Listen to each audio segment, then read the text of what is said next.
Today we are announcing the arrests and unsealing of an indictment out of the Southern District of New York, charging 11 individuals for allegedly overseeing an extensive, decade-long marriage fraud scheme involving more than 1,000 sham marriages between Chinese nationals and United States citizens, and then the submission of fraudulent applications for green cards.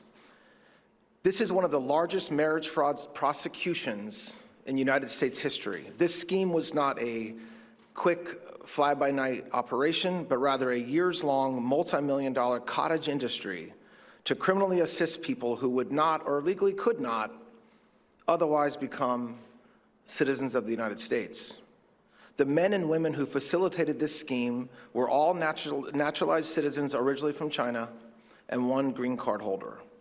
Under President Trump's leadership, the Department of Justice is working alongside our partners at DHS to secure the border and protect American communities, something that was ignored during the last administration. Not only are we protecting our physical borders from unlawful crossings, but we are also preventing immigration fraud schemes that are just another way to skirt the immigration laws of the United States. As alleged, some of the charged defendants acted as facilitators who orchestrated the marriage fraud scheme, pairing foreign nationals seeking immigration status with United States citizens willing to participate and engage in a sham marriage. These facilitators employed attorneys, tax preparers, and marriage officiants. Some of the other charged defendants acted as recruiters by finding and recruiting United States citizens to participate in the scheme, and other defendants acted as officiants, officiating dozens of these alleged fake marriages.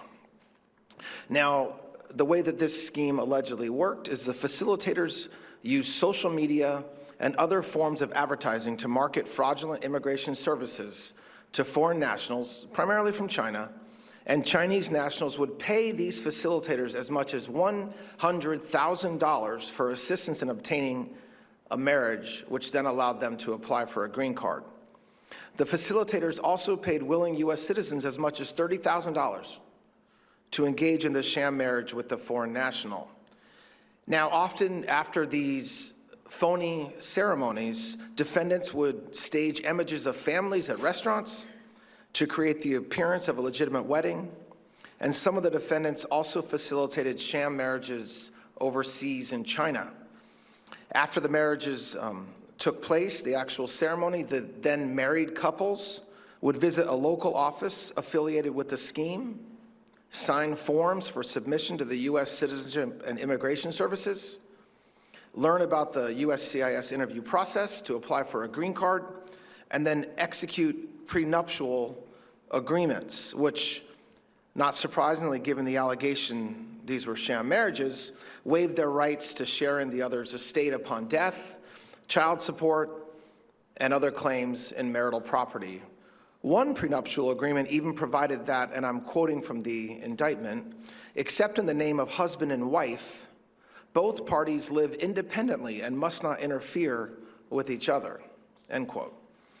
The facilitators of the scheme would then prepare and submit fraudulent green card applications and work with the couples through the immigration process, submitting photographs, opening joint bank accounts, mobile phone accounts, all to obtain green cards to allow them to stay in this country.